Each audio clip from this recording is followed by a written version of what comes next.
We took my cousin in after she lost her family, but what she did to me one day changed my life forever. She accused me of something so terrible that I can't even say it right now. After that, my family beat me badly and then disowned me. Hi, everyone.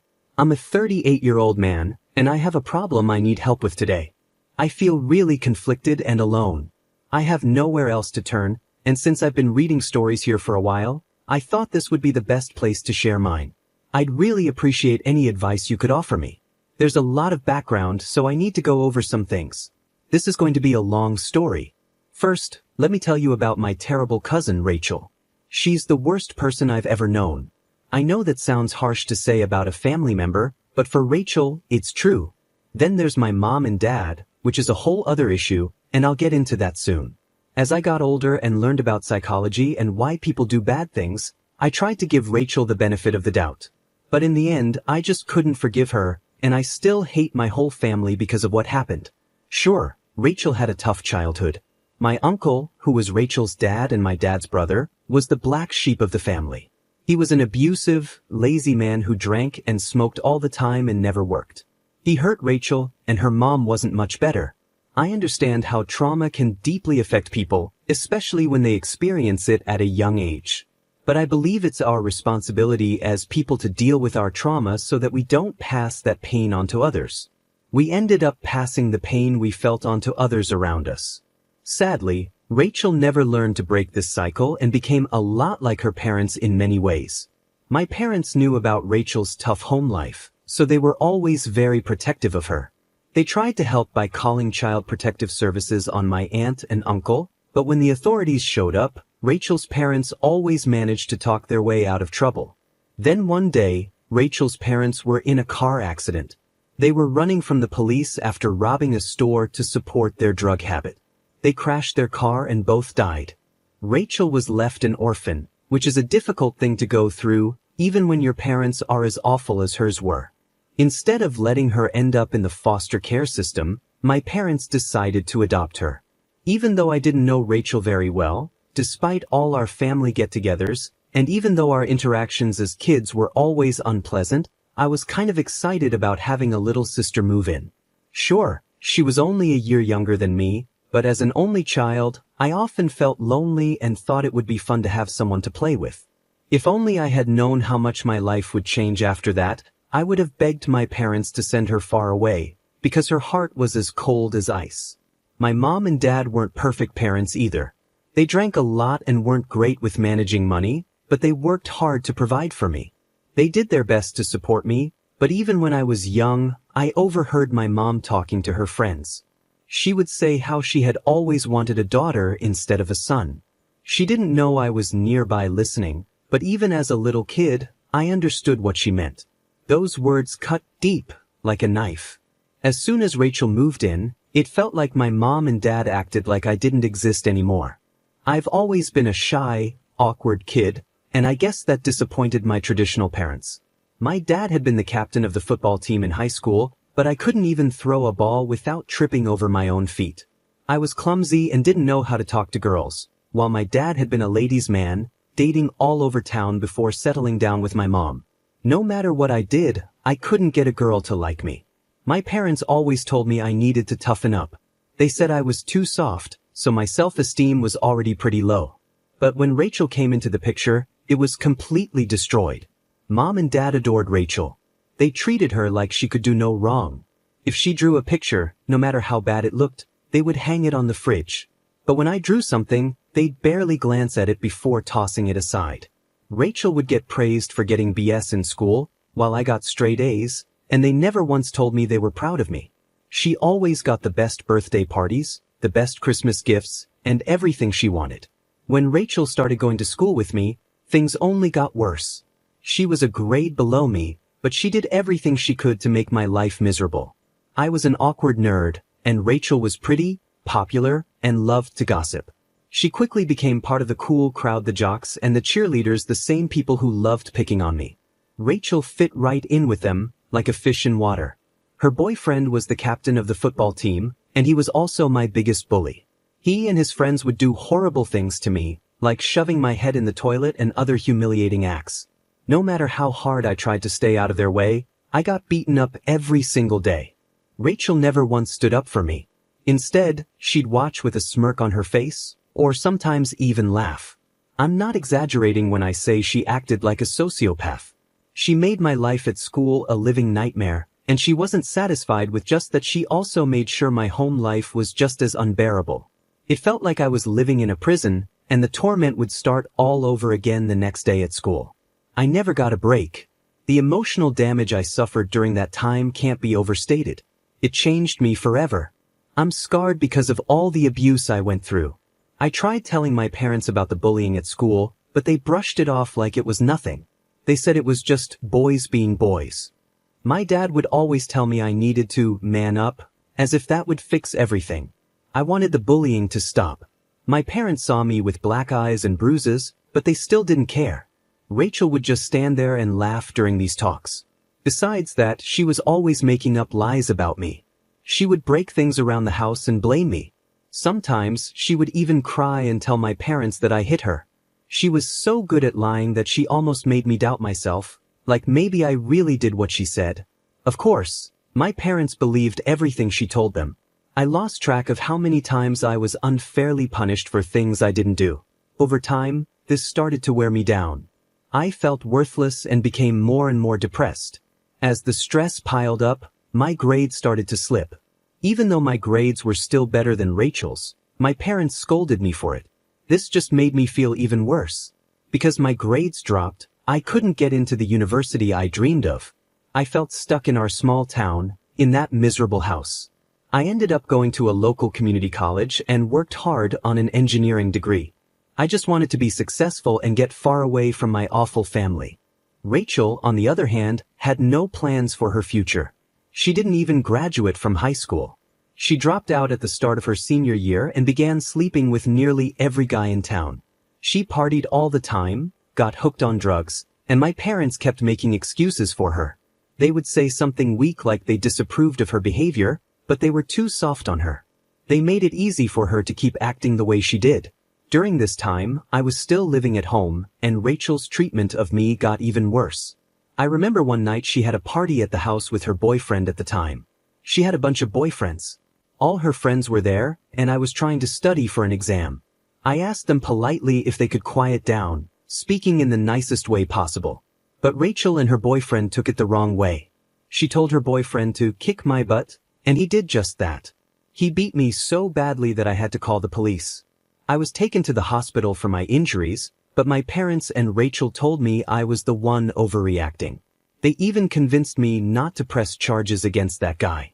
Looking back, I should have sued all of them. Then came the day that changed my life forever. I was 23 at the time.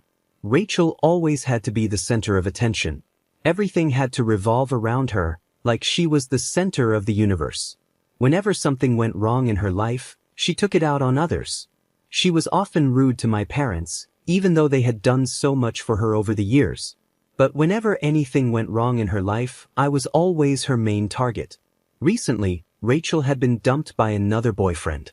I guess in her mind, this guy was the one. She was really upset after this breakup. She never made good choices when it came to men, and to make things worse, this guy was the father of her child, Frank. Rachel was already struggling to take care of him, so most of the responsibility had fallen on me and my parents. It was a bad situation, and I wasn't happy about it. Despite everything we were doing to help her, Rachel had been extra rude and sour lately, like we owed her something. Right before the event that changed everything, Rachel and I had gotten into another argument. This wasn't unusual. We argued a lot, and things often got heated, so I didn't think much of it. During the argument, she kept insulting me, calling me an ugly loser and throwing all kinds of nasty words my way. I'd had enough of her abuse, so I snapped. I told her that every man would leave her because she was worthless. She looked furious, angrier than I had ever seen her, but I just walked away, thinking it was another dumb fight. I didn't realize how seriously Rachel had taken that comment. I was minding my own business one day when my parents suddenly came to my room and literally broke down my door. I was in total shock, demanding to know why my parents and other family members had suddenly barged into my room. I was so confused.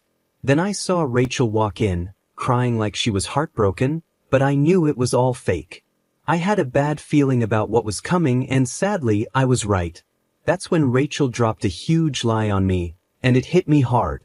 She pointed at me and said, "There he is, the one who assaulted me." My jaw dropped. She was accusing me of something terrible. I was stunned and immediately thought back to our argument a few days before. I asked her if that was why she was doing this, but my dad jumped in and yelled, "Shut your mouth and stop making excuses." I kept denying the accusation, but that's when the punches started. My whole family began beating me. It was brutal, far worse than anything I had ever experienced, even at school. They told me in no uncertain terms to pack up my few belongings and get out of the house immediately. They also made it clear I was lucky they weren't reporting me to the police. I kept saying I was innocent, but they told me to shut up. My family disowned me, all because of Rachel's lies. It was the worst day of my life. I was homeless. But despite everything they did to me, I held on. I made a life for myself. I showered at the college gym, washed my clothes at the laundromat, worked 2 jobs, and went to school full-time. Eventually, I saved enough to get my own place. I did it all by myself, with no help from anyone. Now, I'm 38, and I haven't spoken to my family since the day they beat me and threw me out. But today, something unexpected happened. I got a call from Rachel. It was from my parents' phone number, so I guess she's still living with them. Even though it had been years since we last spoke, I immediately recognized her voice, and I froze. Just hearing her voice brought back all the trauma. But something was different this time. Rachel's tone was softer. I asked her why she was calling, and she asked how I was doing, something she had never cared to ask before. Then she told me the real reason for her call. She said she was dying. That's right, Rachel has terminal cancer. I didn't say anything after she told me all that. She went on to say she was a single mom now, with Frank, who's 19, and another son, Tyler, who's 16. Then, out of nowhere, she apologized. She said that God was punishing her for lying about me and accusing me of assaulting her. I was shocked. She asked for my forgiveness, and I didn't know what to say. I told her I needed time to think and hung up the phone. My heart was racing. Not long after the call, she sent me a text explaining everything again and saying how sorry she was. She talked about how her sons would grow up without a mom and how she regretted being such a terrible person her whole life. I still haven't responded to her text, and I'm torn about what to do. Should I forgive her? The truth is, I still hate her deeply. What do you guys think I should do? What's up, everyone? Revenge Online here. We've got some big updates on this story, and honestly, that twist really took me by surprise. Let me know your thoughts in the comments below. And if you're new to the channel, make sure you hit that subscribe button so you don't miss another story. Here's the first update, and it's a short one. Hello, everyone.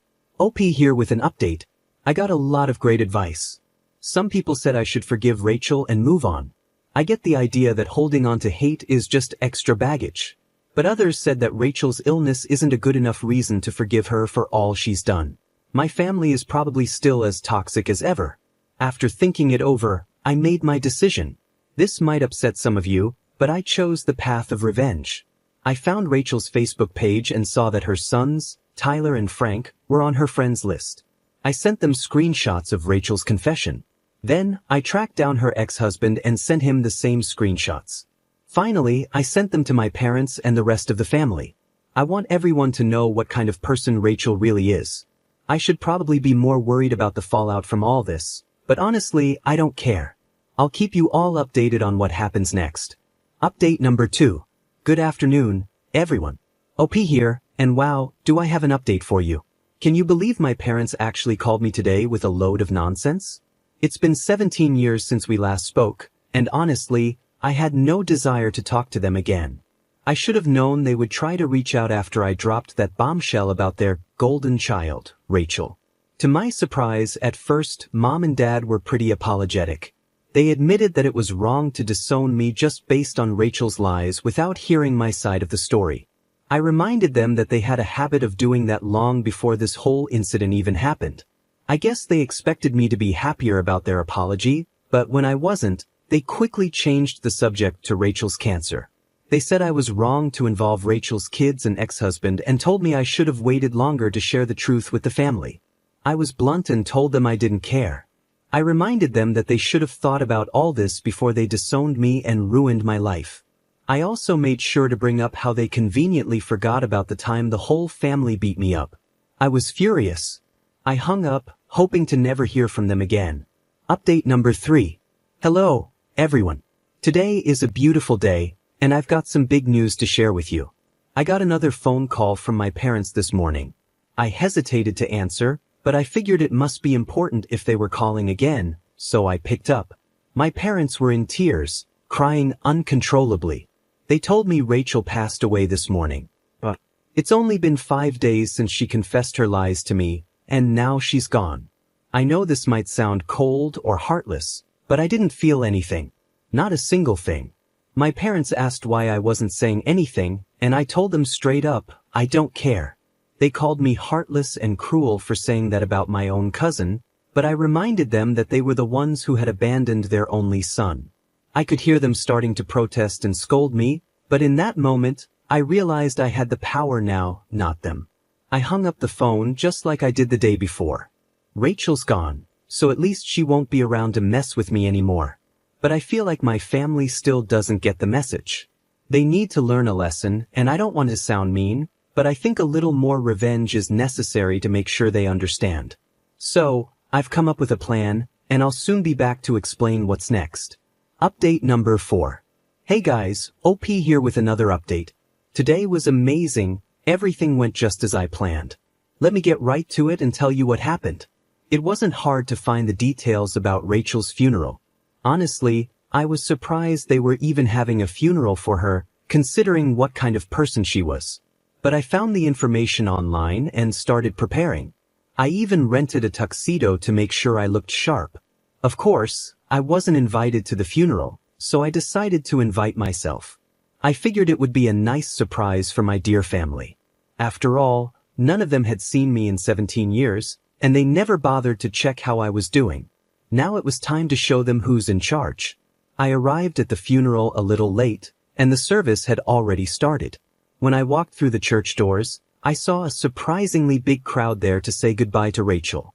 That worked out well for me, more people to witness the scene I had planned. I walked straight up to the podium and told the preacher to step aside. People in the crowd started whispering, trying to figure out who I was. I heard someone say, "Is that?" They couldn't quite place me at first, but it was time to remind them. I gave my speech and I didn't hold back. I exposed my parents for all their neglect and abuse. Then I laid out every terrible thing Rachel had done to me over the years. I didn't care who was listening, even if there were kids in the crowd. They needed to know that their mother was a horrible person. I trashed my entire family to their faces and reminded them how they turned their backs on me when Rachel falsely accused me of assault. It felt good to finally say everything I'd held in for so long. I told them it was disgusting how they immediately believed that I did something so horrible to my own cousin without even hearing my side. That's when my father stood up and told me to shut up and leave. He said I was ruining the funeral and that no one in the room wanted to hear me spread lies about Rachel. Lies? It was almost laughable. Even after knowing the truth about Rachel, they were still defending her. Dad even threatened to call the police if I didn't leave. I'm not a violent person, but at that moment, I was ready to fight him. Then something unexpected happened. Tyler and Frank stood up. No one had asked them what they thought, and for the first time, they spoke out. They confirmed everything I said about Rachel. They shared how she neglected and abused them, spent all her money on drugs and alcohol, and didn't care for them at all. There was an uproar in the funeral hall. I could tell my family was shocked. I guess hearing it from Rachel's own children hit differently than hearing it from me, the family's black sheep. I left them there, arguing and grumbling amongst themselves. I had said what I needed to say, and I was done. I walked out of the funeral and headed back to my apartment. Final update. Hello, everyone. OP here with a final update. I just wanted to say thank you to all of you for your supportive comments and advice. It really helped me get through all of this. I also wanted to share that I ended up adopting Tyler and Frank. After everything they went through growing up with Rachel and my family, I think they were relieved to see someone stand up and speak the truth at the funeral. The rest of the family wanted nothing to do with the boys, and they had nowhere to go after Rachel passed. Their father was in prison, and my parents refused to take them in because, in their eyes, the boys had disrespected their mother and brought shame to the family, as if they were some kind of royalty. But I'm glad to have them with me now, and we're moving forward together. Thanks again for all your support. I did the right thing by adopting Tyler and Frank. We've moved far away from the rest of the family, and we're living a great life now. Tyler and Frank don't act anything like their mother, and I'm proud to see them growing into great men. Thank you all for your support. The comment section wasn't happy with my family, and it was clear to everyone how toxic they were. Even when I stood up at the funeral and told the truth about Rachel, they didn't want to hear it, even though I had proof. It wasn't until Tyler and Frank confirmed everything, I said that people started to realize how abusive Rachel had been. In the end, I knew I couldn't let Tyler and Frank grow up in that toxic environment, so I took them in. A lot of people in the comments section thought that was the right thing to do, and I agree. Let me know your thoughts on today's story, guys. My name is Revenge Online, and I share stories like this every day. If you want to be a part of these daily stories, go ahead and subscribe to the channel. I'll see you tomorrow, and remember, it's cool to be kind. See you soon.